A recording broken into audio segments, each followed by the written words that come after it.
안녕하십니까? 2020년 1월 23일 목요일입니다. 오늘 말씀은 요한복음 6장 30절에서 40절까지 말씀입니다. 그들이 묻되 그러면 우리가 보고 당신을 믿도록 행하시는 표적이 무엇이니까? 하시는 일이 무엇이니까? 기록된 바 하늘에서 그들에게 떡을 주어 먹게 하였다 함과 같이 우리 조상들은 광야에서 만나를 먹었나이다. 예수께서 이르시되 내가 진실로 진실로 너희에게 이르노니 모세가 너희에게 하늘로부터 떡을 준 것이 아니라 내 아버지께서 너희에게 하늘로부터 참떡을 주시나니 하나님의 떡은 하늘에서 내려 세상에 생명을 주는 것이니라. 그들이 이르되 주여 이 떡을 항상 우리에게 주소서.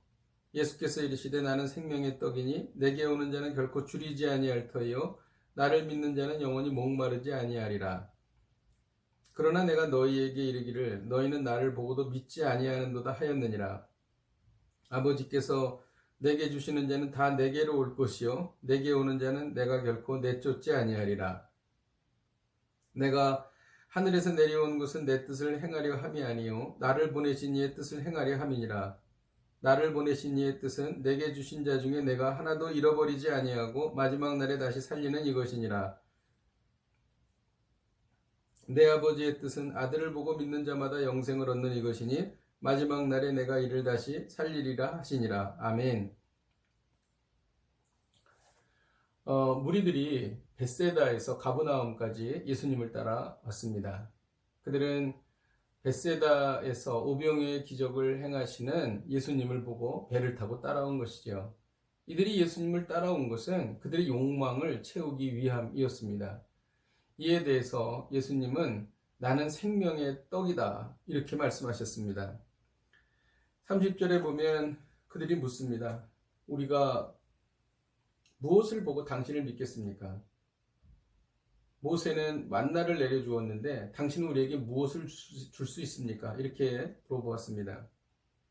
예수님께서 이에 대해서 모세가 너희에게 하늘로부터 떡을 준 것이 아니라 하나님께서 주신 것이고 이제 하나님께서는 하늘로부터 참떡을 주시는데 그 하나님의 떡은 생명을 주는 떡이고 바로 그 떡이 바로 예수님이다. 이렇게 말씀하셨습니다. 그래서 35절에 예수께서 이르시되 나는 생명의 떡이니 이렇게 말씀하신 것입니다. 생명의 떡인 예수님께 오는 사람은 결코 줄이지 않습니다.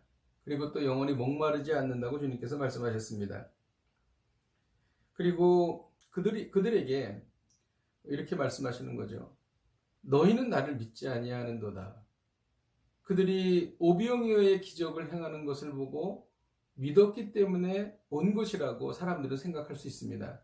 그러나 예수님께서는 너희는 나를 믿지 않는다. 이렇게 말씀하셨습니다. 그리고 아버지께서 내게 주시는 자는 다 내게로 올 것이요 내게 오는 자는 결코 내쫓지 아니하리라고 말씀하셨습니다. 그리고 놀라운 말씀을 하시는데 39절에 나를 보내신 이의 뜻을 내게 주신 자 중에 내가 하나도 잃어버리지 아니하고 마지막 날에 다시 살리는 이것이니라 이렇게 말씀하십니다. 예수님께 나오는 자는 마지막 날에 다시 살아난다는 것이죠. 부활의 능력을 경험하는 것입니다. 이 부활의 능력은 우리가 예수님이 재림하실 때에 우리가 영원히 썩지 않는 육신으로 부활합니다. 이것이 가장 중요한 것이죠. 그러나 우리가 이 땅에 살면서도 고난을 당하거나 힘든 일이 있을 때 내가 할 수 없는 그러한 상황 속에서 내가 좌절하고 넘어질 때에 다시 나를 일으켜 주시는 그러한 능력이 이 부활의 능력인 것입니다. 오늘 말씀을 통해서 우리가 좀 눈여겨봐야 될 곳이 있습니다. 32절에 보면 예수께서 이르시되 내가 진실로 진실로 너희에게 이르노니 모세가 너희에게 하늘로부터 떡을 준 것이 아니라 내 아버지께서 너희에게 하늘로부터 참떡을 주셨다는 것입니다. 사람들은 만나가 하늘에서 내려오는 현상만 본 것입니다. 그래서 하늘에서 만나가 내리는구나 이렇게 생각을 한 것이죠. 그런데 그 현상 뒤에는 사실 만나는 하나님이 내려주신 것이거든요. 그렇기 때문에 현상 뒤에는 하나님의 손길이 있었다는 것이죠. 사람들은 현상만 보고 그 뒤에 있는 하나님의 손길은 보지 못한 것입니다. 참으로 안타까운 일이지요. 예수님은 이 부분을 지적하고 있는 것입니다. 우리는 이 말씀을 통해서 현상만 보지 말고 뒤에서 역사하시는 하나님의 손길을 바라보라 라는 적용을 할 수가 있겠습니다. 우리의 삶 속에서 일어나는 일에 대해서 하나님의 손길과 하나님의 뜻을 깨달아야 할 것입니다. 광저우 호산나 교회는 중국 국가안전국에 의해서 폐쇄되었습니다. 그리고 교회는 없어졌죠. 교회가 없어진 것은 현상입니다. 그러나 그 뒤에 성도들은 여러 교회로 흩어져서 교회를 열심히 세우고 있는 것이죠. 그리고 그분들의 믿음은 더 굳건해졌습니다.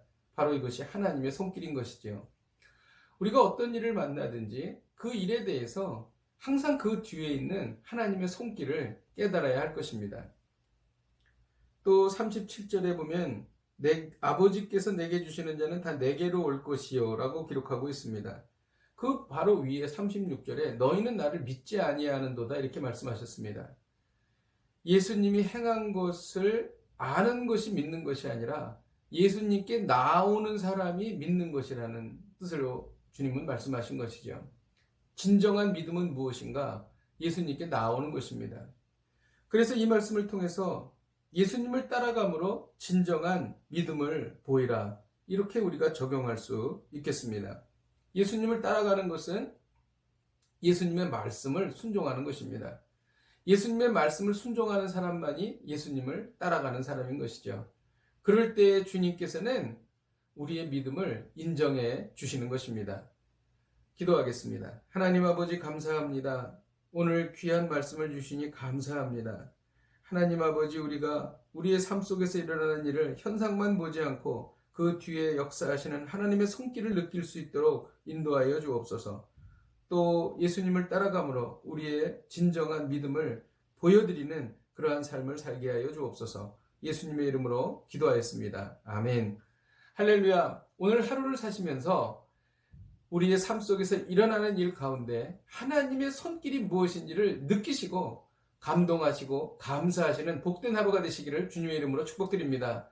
다음 주에 뵙겠습니다. 오늘도 승리하십시오.